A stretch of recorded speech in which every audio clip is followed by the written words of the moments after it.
Segment on looking at the hydrodynamics of flow is going to look at states of energy in moving fluids.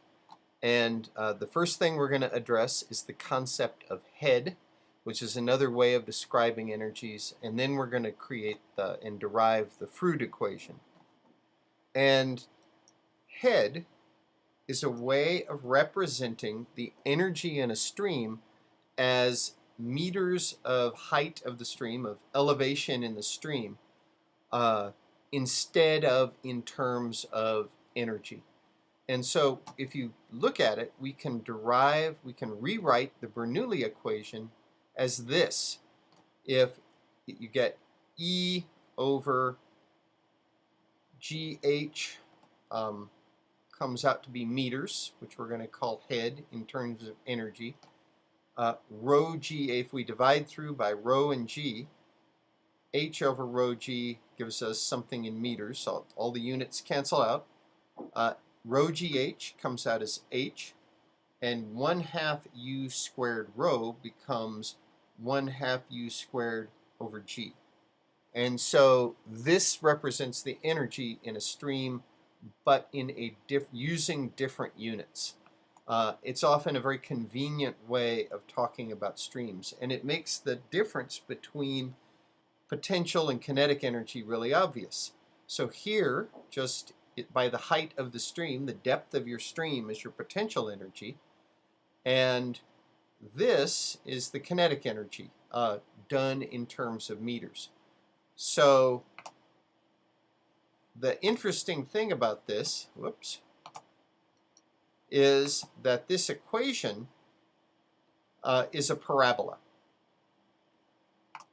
All right, so let's move on. I want to take a quick break and let's talk about let's use this equation to solve a problem.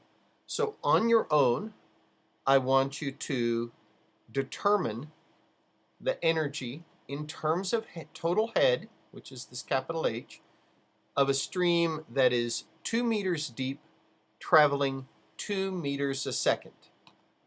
Pause the video and then answer that.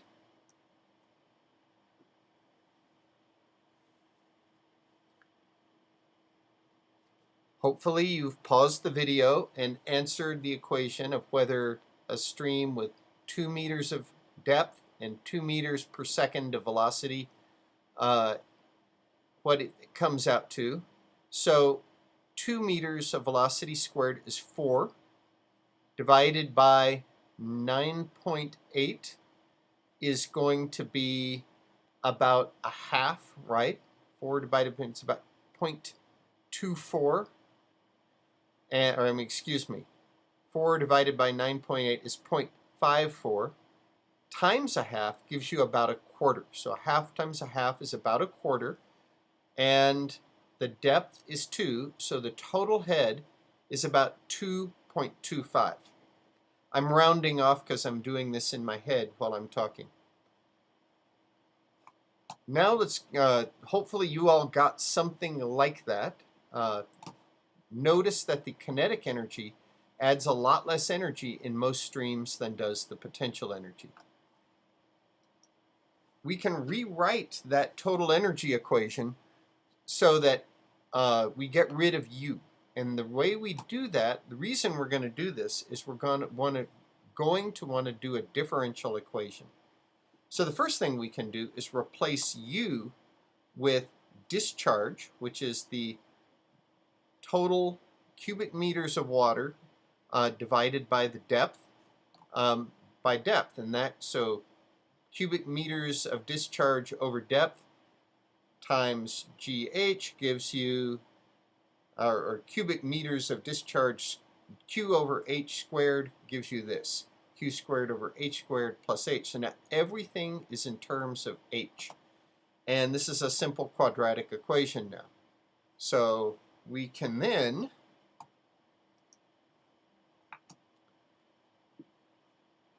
actually solve this equation. We can take the differential of equation and find out how the energy of a stream changes with changes in water depth. That's what this says. The change in energy in terms of head, how does it change as water depth changes? And if we, here's the differential of that. I differentiated the one before, remember 1 over h squared gives you 1 over h squared comes out to 1 over 2h cubed. And so the 2's cancel out and we get discharge squared over the height cubed. And then because of the differentiation, the h just goes to 1. The cool thing is, again, this is a quadratic. So streams can have 2 different depths and have the same energy.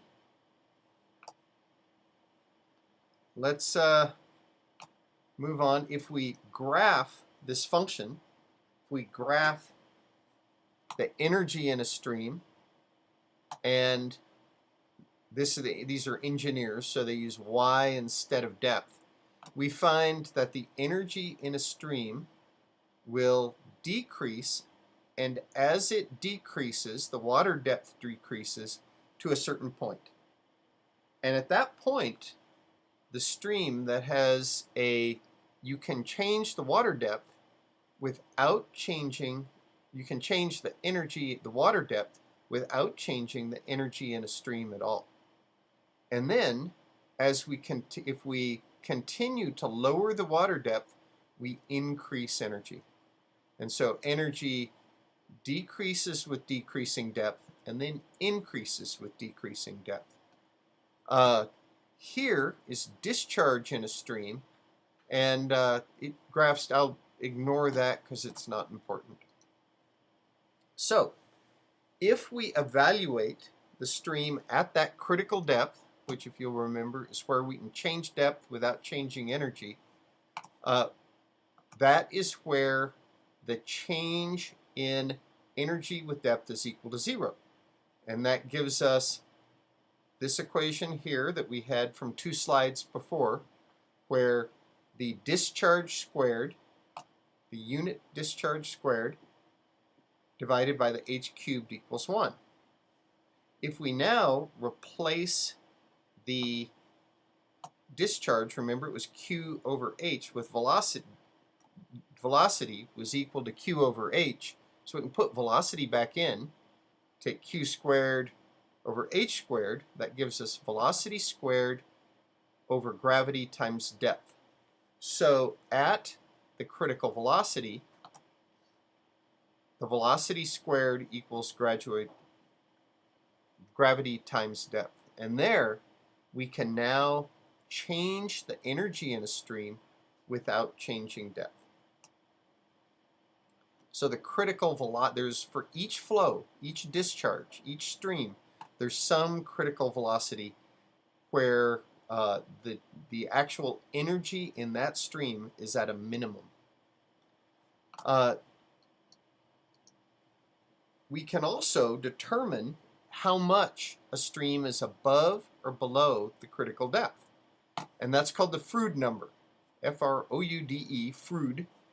And the critical depth, when things are 0, when this is 1, is called critical flow.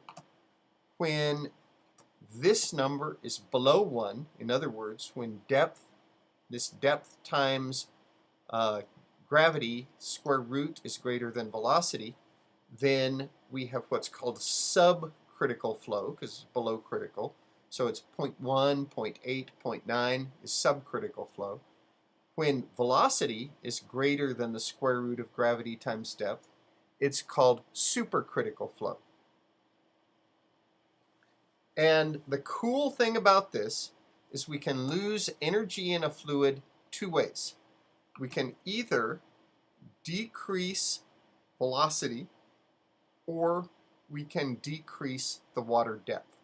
Remember early on we said energy is stored in 2 different ways. It can be stored in kinetic energy or it can be stored in potential energy.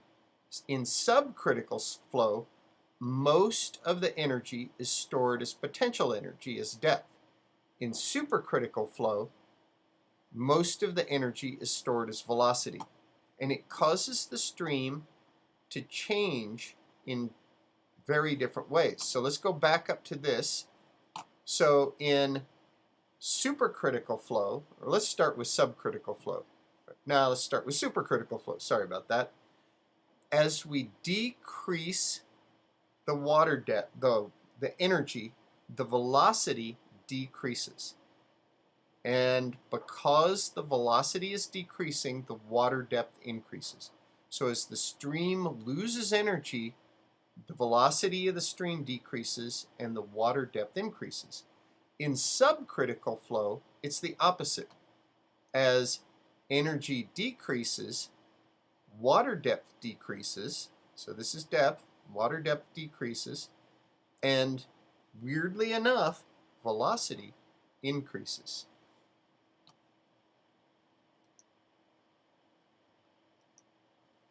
Okay, and this is a sort of summary of what I just said. When a stream stores energy as increased velocity, it's in a condition of supercritical flow. When it expends energy, it becomes slower and deeper. Most mountain streams alternate between supercritical and subcritical flow. And when the stream changes from supercritical to subcritical, there's a sudden increase in depth called a hydraulic jump. And I'm going to actually show you, an example of supercritical and subcritical flow right now.